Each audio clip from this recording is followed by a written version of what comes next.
with you all about how you can actually stay on track with your goals. So the topic again I have got from my Fitness Role Models Method participants, their 8-week program. They they do check-ins every single week, and one of the main things that I have highlighted from this week is that they are either dealing well with life or they're not dealing well with life. And some people are struggling with the disruptions that just come with life, and some people have learned to adapt to them. The majority of people who have learned to adapt to them are already in pretty good habits with one or two things, whether it's their nutrition or their exercise or both of them. And the people who are struggling are the people who haven't quite formed those habits just yet. So I want to talk about how you can reset after stress, travel, sickness, visitors, birthdays, just busy weeks generally. And as women, these are just every week pretty much. There's always going to be some form of disruption. It's very rare that you'll go through a week without any kind of issue. It's so normal for us, but we need to make sure that we are prioritizing ourselves and learning how to deal with those disruptions. So, how long you stay off track is super important. So, it's okay. This is the first point. It's okay to be off track. I don't have an issue with someone having 1, 2, 3 days off track if they are celebrating a birthday, if they are on holiday, if they are sick, or they have a visitor, or whatever might be happening in their life. It's okay, but the idea is that it's not going to become a long-term excuse. The women who succeed in the long term are not the women who avoid this disruption. They're the women who get back on track into a routine quickly afterwards. There's also a way of getting back. There's also a way of dealing with the disruptions right now as well, which I'll go into as well. So I want to talk about the expectation that we believe in perfect consistency. So as part of the fitness role model method, we check things off on a daily, on a weekly, and I never ask people to be on it 100%. I personally live life at around about 80% consistency. Some weeks it might be 100%, some weeks it might be more 65, 70%, but that's okay. As long as it balances out round about the 80%, you're still going to be making progress towards your goals. But what a lot of people will do is they'll be expected to be at a 100% consistency, and if they are not, they won't do anything at all. And that is not the way, it is not the approach to get the results that you want. I am going to have to close that. It's a bit bright, which is not an issue. I like having the sun out. So the people who set themselves an unrealistic routine as such, they will struggle as soon as life gets stressful, gets emotional, they get busy, there's interruptions of their plans. All of those things are not a failure, yet some people will see them as a failure. All these things are completely normal, and we need to expect them to be normal. It's fine. So I want you to think that one bad weekend or one couple of bad days or one bad day or one bad week or one bad month or whatever it is, it doesn't usually ruin your progress. If you've made a mindset shift, if you've made a change to how many vegetables you're eating, if you have learned to exercise in a specific way, you've learned a new move, or whatever healthy change that you have made to your life, that isn't wasted. You've made that change, and if you hadn't made that change, that would mean that you were stagnant, but you've made the change, even if you feel like you are going backwards. But what I want you to think is, I don't want you to feel guilty if you are having some disruptions in your life. I don't want you to think, oh, I've already ruined it, I might as well give up. I don't want you to restart on Monday. So don't restart on Monday. Everyone says this. Why, if your disruption was on a Monday and Tuesday, and you're like, oh, it's Wednesday now, what's the point? I've already wasted the first 2-3 days of the week. I'll start again on Monday. No, start again right now. Start again as soon as the disruption finishes. And then trying to overcorrect. So what some people will find, especially with food, is that they will overeat, so the next day they won't eat enough, or they'll overeat and then they'll over exercise. What you need to do is go, draw a line in the sand and get back to your normal routine. There's no issue with overeating a little bit, or there's no issue with having a complete week off exercise, but just get back to it as soon as you can. So things like skipping meals, excessive cardio, cutting carbohydrates, and like punishing yourself in workouts, we do not want to do that. And this is how we create a cycle of negativity. So if you have done that before, I would like to know what you've done in the comments, so that you can share your experiences so that people don't feel alone, because some people might still be stuck in that cycle. And if you are stuck in that cycle, share what you've been doing and let's see if we can help you get out of that cycle. So let me know in the comments. Um, the goal is kind of reducing recovery time. So the real skill is how quickly can you return to the basic habits. So your goal, so we've got your goal. We know what your main goal is. It might be weight loss, it might be a specific, I don't know, running race, it might be whatever it is. But the goal right now is, if you are slightly off track, is to get back into it. It's reducing the recovery time. So even if you have had 6 months off, get back to it now and reduce the recovery time. So if you've had 6 months off, if you don't start again, if you're in the middle of the month and you're like, I'll start on the 1st, that's another 2 weeks or another 3 weeks or however long it is before you're restarting. So we always want to restart as soon as possible so that you're reducing the recovery time. And that's really where the progress comes from. So it's not perfection, it's not motivation, it's not changing the intensity so that you're catching up with yourself. It's just about getting back into those habits or forming the habits that you've been trying to do. Your reset should be simple. You do not need to detox, you don't need to cleanse, you don't need to restart, you don't need extreme restriction. Just get back to it and do something that you're able to do now.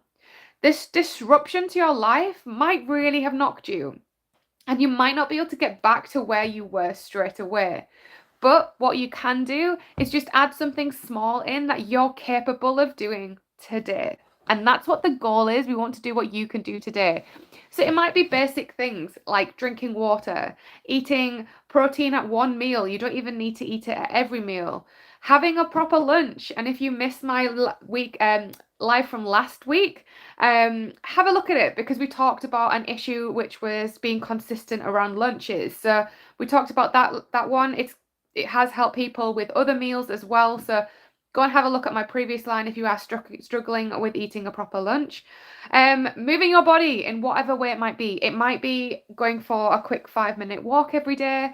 It might be putting on a YouTube dance workout or putting on your favorite song and just dancing to it.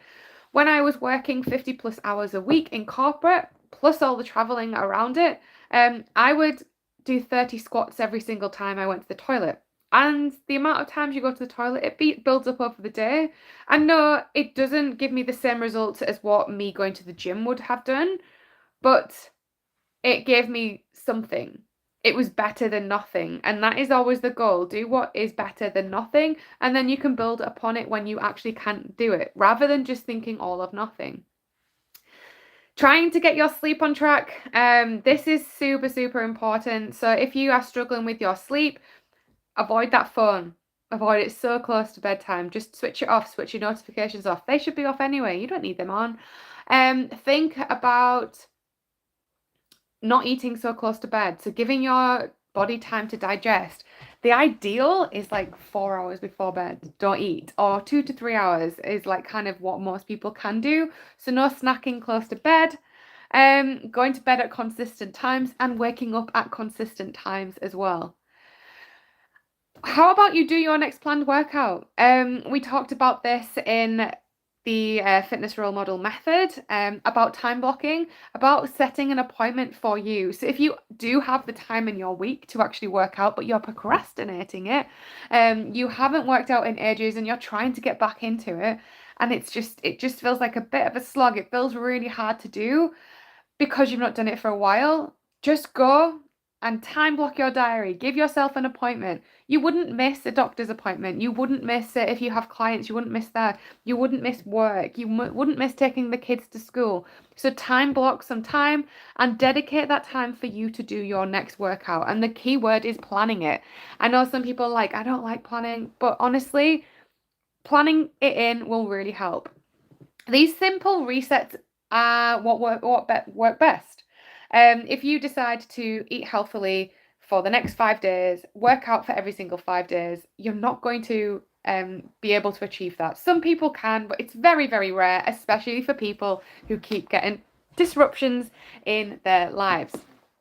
And that's a big thing, is avoiding the all or nothing. So we don't want you to be doing all of it and then stopping and doing nothing. We want you to keep going slow and steady and building it, so you have these gradual things. And yes, you might gradually go up and then there's a disruption and it pings back down, but then you'll go up again and then it just goes down slightly and you learn how to deal with these disruptions.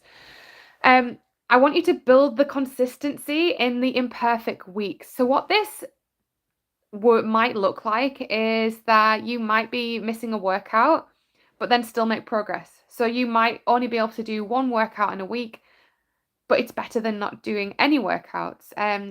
You can still have a takeaway and still make progress. You can still have a stressful week and still make progress. I want you to build a minimum standard for the week when there are disruptions, for those hard weeks.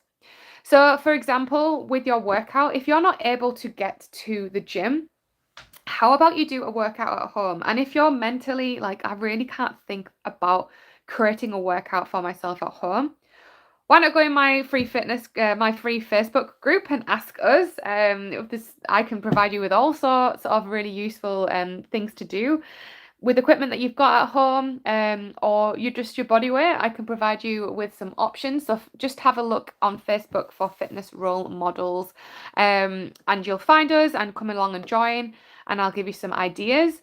But yeah, or maybe go on YouTube and type in 10-minute bodyweight workout or 15-minute bodyweight workout or whatever it might be, and just do what they tell you to do. If you're wanting a takeaway, fine, have a takeaway. But how about add some form of vegetables into that takeaway? So, for example, if you do have some leaves, some just salad leaves in your fridge, have a bowl of salad before you eat your takeaway, so that you're getting in those nutrients, but also you're helping balance out your blood sugar. Because if you eat a big carb heavy meal, your blood glucose levels go woohoo. But if you eat some vegetables with it, they don't go up as high, and your body recovers from it better, which means you won't get into the cycle of wanting just carbs, sugar all the time. So I, with the takeaway, will still get what I wanted. I'll still have that big pizza, but I will maybe have a side salad with it, or I will have a bowl of fruit and yogurt, that kind of thing. So building in things like that really help. One of the ladies in my group mentioned they had a visitor, and they struggle because when they have a visitor, the meals just go out of whack. And what I've just mentioned in terms of literally having a bag of salad in your fridge is, why don't you create the meals around that? So let everyone else eat what they're eating. You don't need to control what they're eating, but what you can do is you can rebalance your meals by having half of your plate as salad, and then you get to eat whatever else everyone's eating as well. And you don't need to create a new meal just for you and just for your specific goals. Or if you did the food prep, if you looked at my live from a couple of from last week on the lunch and the food prep, you might already have some like roasted vegetables or some broccoli or whatever it might be already prepped. Use that and then eat a couple of slices of pizza with your family member that's come to stay, or whatever might be going on. But just try and rebalance and reassess what you can do right now, because there will be something just to make your meals a little bit healthier or get some movement in that will help you out. And as I said, things like 10-minute walk, getting protein in for your breakfast is really important. Doing one gym session versus like 3, or doing a home workout. Looking at that water intake, super, super important. And meal prep. Everything that keeps momentum alive. We want to keep the momentum trundling. So if you've had 4 weeks of being amazing and you're like up, and there's a disruption and you're like, you back down to your habits at just 0, and you go back to how you were. What we want to do is we want to bring this up and then just make that curve not come down as much. So then when you are ready to get back on, that momentum is easier to go. We don't want to come all the way down here and use all the gas to get back up. We want to just come small dip and then get ourselves back up. Small dip, get ourselves back up, and that's completely fine. If you do a complete dip, don't worry. But please don't get into the mindset of, oh, I give up. There's no point. I shouldn't do it anymore. I just want you to be able to get back on track with your goals. So I hope this helps. If this has made you think of where you are right now, in terms of your goals, if you're thinking, oh yeah, I'm kind of in that cycle of negativity, then let me know in the comments. Let me see if I can help you with just one small tweak that you can do today. Or if you thought something that I've said today and it's made you think, oh, I can make that one small thing with my life, let me know in the comments what you're going to change this week. Because you committing to telling me what you're going to do is actually known to help people with accountability. All right, I'm going to jump off now. I hope this has helped you, and I will speak to you all very soon. Bye.